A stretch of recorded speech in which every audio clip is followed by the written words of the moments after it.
On va tenter de rejoindre en direct Patricia Pradin. Elle est infirmière et elle travaille à la base dans le secteur privé, le secteur hospitalier. Vous êtes arrivée. Bonjour. Est-ce que vous nous entendez? Oui, très bien. Vous m'entendez aussi? Oui, très bien. Merci beaucoup. Merci de réagir en direct dans Midi News. Alors, vous êtes arrivé en renfort le 30 mars dernier pour aider les hôpitaux publics. Je rappelle que vous venez du secteur privé. Vous travaillez donc à l'hôpital Beaujon. Vous avez décidé de venir en renfort, d'aider le personnel hospitalier. Vous travaillez la nuit et vous êtes aussi, et c'est bien de le préciser, c'est important, maman de 4 enfants. Vous avez quitté votre famille pour la protéger justement. Revenons sur les raisons qui ont motivé votre choix. J'imagine que ce n'est pas facile de prendre ce genre de décision. Non, c'est pas facile effectivement, mais dans le contexte actuel où nous sommes, nos collègues avaient besoin. Nous, on est pour le moment dans notre clinique, c'est assez calme, dans notre agence, c'est assez calme. Du coup, ça paraissait assez normal de venir en aide à nos collègues et de pouvoir aider, oui, tout à fait. Et c'est une collaboration, une chouette collaboration entre le public et le privé, puisque ils ont tout mis en œuvre pour qu'on puisse partir.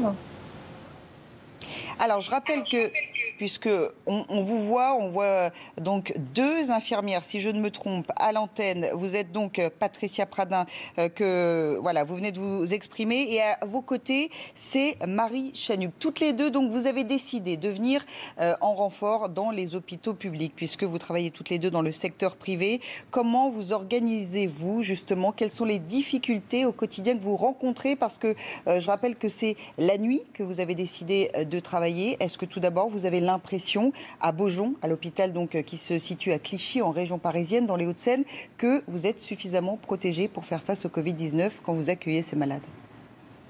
Oui, oui, ils mettent tout en place pour qu'on soit protégé. C'est des super équipes et des super soignants qu'on rencontre. Et les difficultés, évidemment, c'est une maladie, enfin, c'est quand même une pandémie, c'est des patients qui sont très instables, donc oui, ce serait plus sur ça. Après, nous, on est quand même très protégés et on fait très attention. On a reçu une formation dès notre arrivée ici à l'hôpital Beaujon. Et voilà. Vous êtes donc maman de 4 enfants. Est-ce que, j'imagine que du coup vous avez organisé un système de FaceTime, de téléphone, où vous pouvez les voir chaque jour? Comment vous avez donc décidé de les protéger du Covid-19 auquel vous vous exposez tous les jours? Comment se déroule votre quotidien à distance avec eux? On s'appelle tous les jours, on fait des visios pendant un petit moment et puis voilà, juste avant que je parte, on a passé toute une après-midi à jouer et à profiter les unes des autres. Elles connaissent mon engagement, elles savaient pourquoi je venais et on a beaucoup discuté sur les risques et sur le choix de partir pour les protéger aussi. Alors juste une dernière question, on le voit depuis plusieurs semaines, il y a dans toutes les grandes villes à 20h ce rendez-vous, tous au balcon pour applaudir votre travail en particulier et le travail plus généralement des personnels soignants qui accueillent et qui mettent leur santé en jeu, tous ces malades du Covid-19. Comment vous réagissez face à tant de reconnaissance? Est-ce que c'est important, ces applaudissements, lorsque vous les entendez? Est-ce que c'est important? Est-ce que c'est motivant pour aller travailler? Oui, motivant, ça fait plaisir. Après, malheureusement, c'est ce qu'on fait un peu tous les jours. Alors certes, le Covid, en plus, nous met encore plus en danger parce que c'est un virus qui touche tout le monde et il ne s'arrête pas aux soignants. Mais après, c'est vrai que malheureusement, il a fallu ça pour qu'on...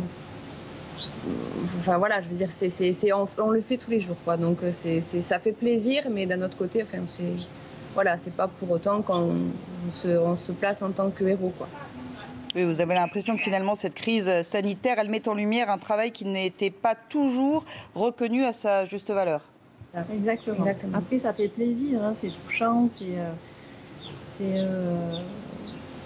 vrai que ça fait plaisir, mais c'est vrai qu'on fait ça tous les jours. tous les soignants font ça tous les jours. Puis il n'y a pas que les soignants. Là, il y a une formidable solidarité qui s'est mise en place. C'est ça qui est magique aussi. Merci beaucoup, merci pour votre témoignage. Merci à toutes les deux. Bon courage et surtout, encore une fois, un grand merci puisque vous êtes en première ligne. C'est vous qui vous exposez pour soigner ces malades. Merci Patricia Pradin et Marie Chanuc. Je rappelle que vous avez décidé de quitter le secteur privé pour venir en aide à l'hôpital, au personnel de l'hôpital Beaujon à Clichy. Merci beaucoup.